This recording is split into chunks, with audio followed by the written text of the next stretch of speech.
Is this an admission, Rahul, of the government's inability to manage the COVID pandemic? Because first, the situation did get out of hand. The government's handling of the pandemic came in for criticism. Is Harshvardhan taking the hit for it?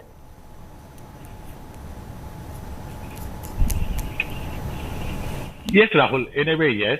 But if you analyze it differently, see, the government faltered. The government faltered terribly. There was tremendous amount of despair and number of deaths. And at that time, the Prime Minister had to jump in, holding review meetings for ordinary elements like oxygen cylinder manufacturers, just to ensure that the shortage can be met up.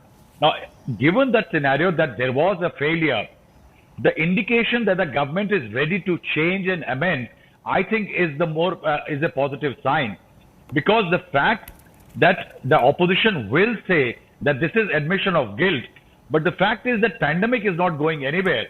So if the government is preparing for tomorrow, is a welcoming sign. The government, Rajdeep said this, that at least there is a report card. You recall at the time in 2009, I think, when A. Raja's name was figuring, there was a CBI case in the Telecom 2G allocation case. There was a pat on the back of A. Raja by Dr. Manmohan Singh, for which he later faced a lot of opposition flack, and there was great amount of reluctance to change at that time. And I think it was only after public and political pressure that he resigned. I think this admission by the government that we made a mistake and we are changing for the future, because health is one of the biggest challenge this government is going to face, because the pandemic has created a challenge for the Prime Minister, which no other challenge has done in the last 7 years, or even his tenure as a Chief Minister. And that's why perhaps it's a positive sign that there is a tendency to change, there is a need to change, which has been realized by the government. One of the hopes was that there'll be some technocrats or people with a very strong financial background who'd be brought in.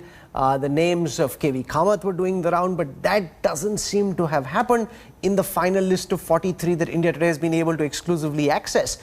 So what's your sense at the moment of whether the decks will be rearranged at all when it comes to the finance and commerce ministries, all the economic leaning ministries? One of the more important developments that took place yesterday and that was notified in the Gazette of India was the Department of Public Enterprises being taken back into the Ministry of Finance after 65 years. What's the significance? The significance is the entire disinvestment program.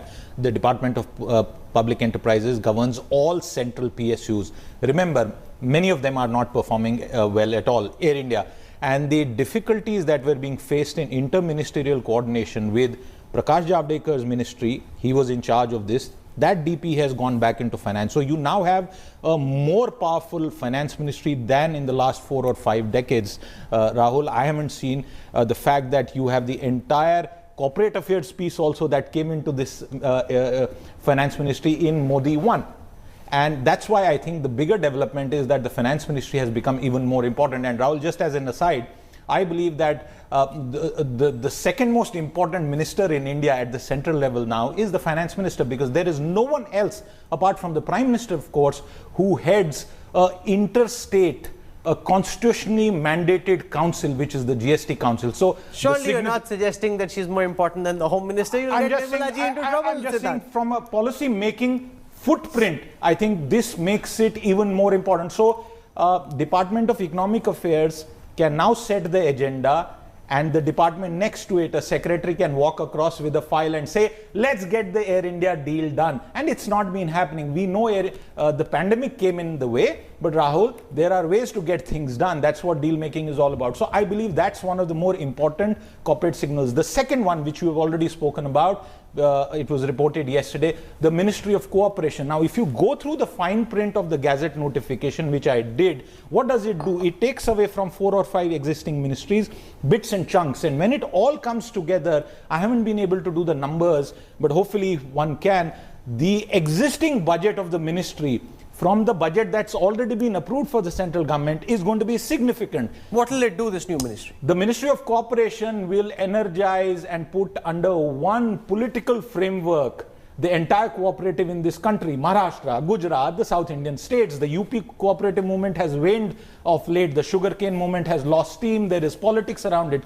Punjab, one of the greatest states when it came to the cooperative movement in the north of India. So I believe that if you look at the Ministry of Cooperatives from a political framework, it's telling us 3 years down the line, 2024, Maharashtra and some of the southern states, Karnataka, Tamil Nadu, you get a play at ground level politics. So these are the two major economic changes. And to your question about finance ministry, I went out on a limb on your show yesterday. I don't believe there's going to be a change as far as the portfolio is concerned.